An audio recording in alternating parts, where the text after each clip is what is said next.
今日咧就想同同學講下咧，就2425年啦，咁啊中五咧 final exam 咧就5A 嗰本書咧 chapter 1至到 chapter 5有啲嘅short question，咁睇下啲 short question 嚟，呢度就咁咧就睇下 Q1 先，咁咧就呢度就問我 capital gain 啦，就計唔計落去嗰個嘅 GDP， 咁啊同學記住啦，就 GDP 嘅定義就會係個香港嘅 RPU 嘅 production value 有冇咧？咁個 capital gain 就冇嘅。咁啊解釋嘅時候咧，我同學寫翻啦，因為就唔計嘅，因為佢冇生產價值，或者你話佢唔係香港嘅 RPU 生產價值，咁都得嘅。咁啊第二條啦，咁咧就阿 John 就外國人啦，咁3個月啫喎，咁如果3個月咧，咁啊有意思嘅喎，咁啊記住就有條界嘅，就係1年。1年之下咧，咁啊即係唔係香港人。咁1年之上咧，我哋就當係香港人。咁即係阿 John 就唔係香港人。咁啊佢賺咗2萬蚊啦，喺香港嗰度嗱，香港嘅公司喎。咁即係呢個係香港嘅 RPU 嚟嘅。人工計唔計落 GDP？ 咁啊睇下佢係咪香港嘅 RPU 啦。嗱，咁呢間係香港嘅公司啊嘛，咁即係計嘅咯喎，香港嘅 RPU 嘅嗰個生產價值嘅。咁計唔計 GNI 啊？咁就唔計嘅咯。點解？因為佢唔係香港居民。咁人工就包括喺 GDP 嘅，因為個人工就屬於香港 RPU 嘅個生產價值，解釋就係咁嘅啫。咁啊，人工就唔計落去香港嘅 GNI 嘅，因為個人工咧，你可以話係 factor incomparable 啦，或者你話佢唔係香港居民嘅收入，咁應該都合理去解釋得到嘅。咁咧第3條啦，咁啊香港嘅出口商就出口咗10萬蚊嘅貨品，咁點解個貢獻會少過10萬蚊咧？咁嗱，呢啲係 standard 嘅一啲題目，咁啊間唔中都問嘅，咁啊同我記住3樣嘢啦。係咪 past inventory？ 係咪以前生產咗嘅嘢？係咪import 咧？係咪進口嘅？進口咪唔計，有冇一部分嘅嘢咧係 imported good？ 咁如果佢部分生產價值係 imported good， 咁咪唔計咁多咯。咁或者會唔會係 other RPU？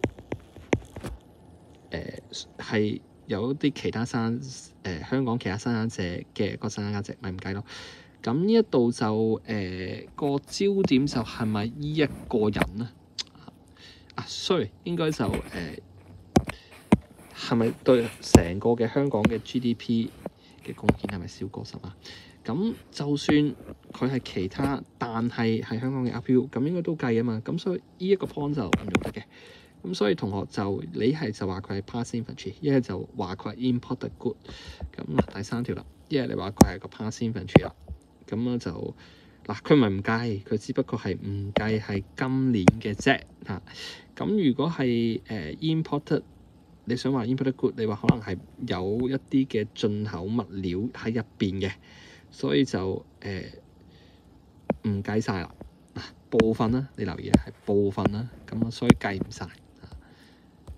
得唔得？咁咧就第3條咁啊，同學留意啦，呢啲都係一啲 standard 嘅一啲 exam question。你是但講一個可能，通常都係呢3點嘅啫，咁啊冇第4、第5點噶啦。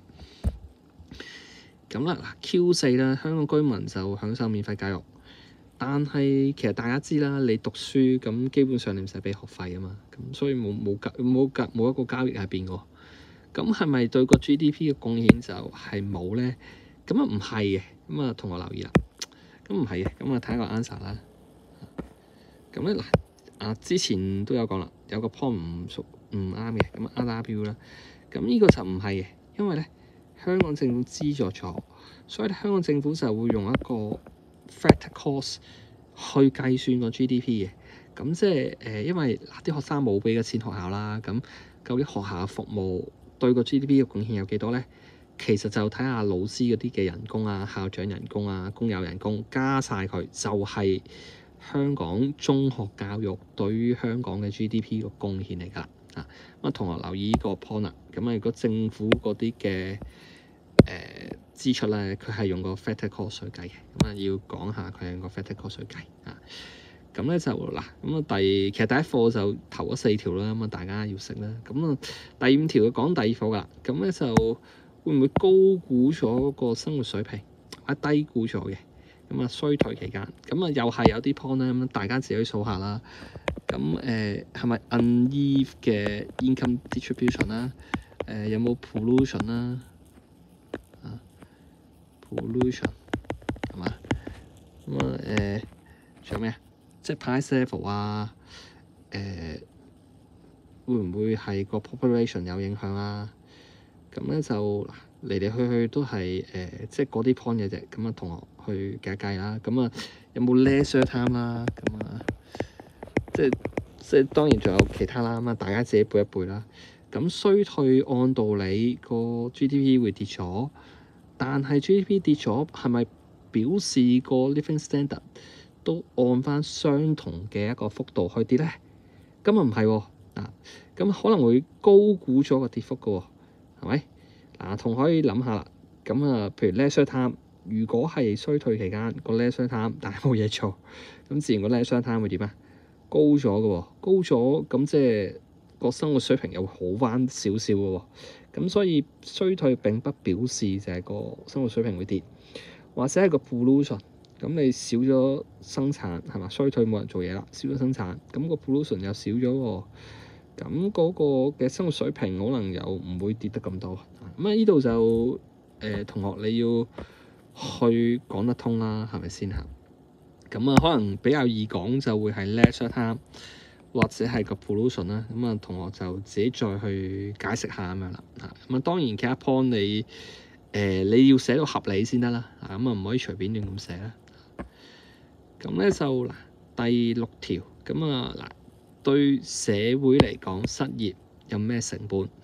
咁啊留意啦，咁係社會嘅角度睇，咁啊一係就話個 GDP 係跌咗啦，一係就話社會動盪啦，一係就損失咗個 human capital。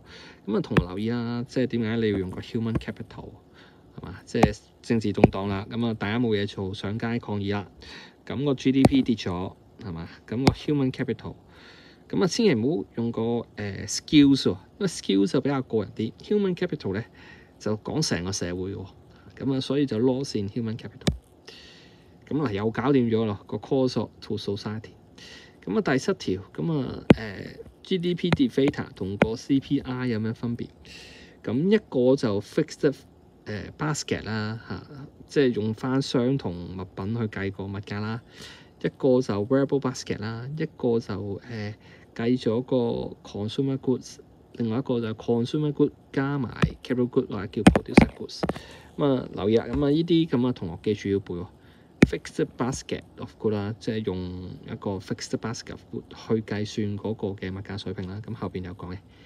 咁啊 GDP 就 variable basket of goods啦。咁 CPI 就包括 consumer goods。GDP deflator 咧 consumer goods。或者 producer good， 或者你唔用 producer good， 你可以寫 capital goods 啦，係 GDP 計咗嘅一啲嘅 capital goods 咁樣啦。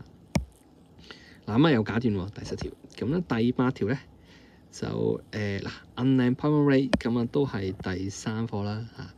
咁啊同學留意啦個 equation， 咁啊記住要寫。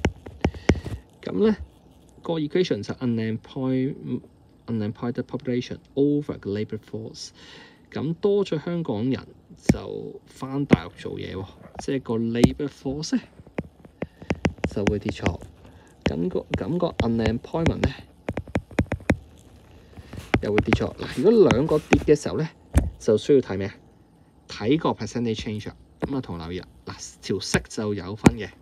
咁啊，記住就寫翻100%喎，乘翻100%。咁如果你冇寫，可能扣分嘅。失業人口會跌啦，咁啊個原因就係返咗大陸打工，可能有啲冇嘢做，返大陸打工，個失業人口咪跌咯。嗱，我呢度寫錯咗係嘛？呢度出得差啦，寫得差啦，應該寫下咩啊 ？Labour force 就跌咗咁樣嘅啊。咁呢度就寫返 labour force 啦，咁啊唔係嗰個 population 喎。呢度寫返 labour force。咁咧就嗱，因為兩個都跌，咁啊你要視乎睇下邊個跌得多啲啊。如果分子跌得多過分母，咁記住係用 percentage 嘅。咁係分子跌得多過分母，咁咪就係跌咯。個 unemployment rate。咁如果調轉嘅分子跌少過分母，咁咪就係升咯。咁咧就嗱，後邊9至13條咁啊，之後嗰段片就再講啦。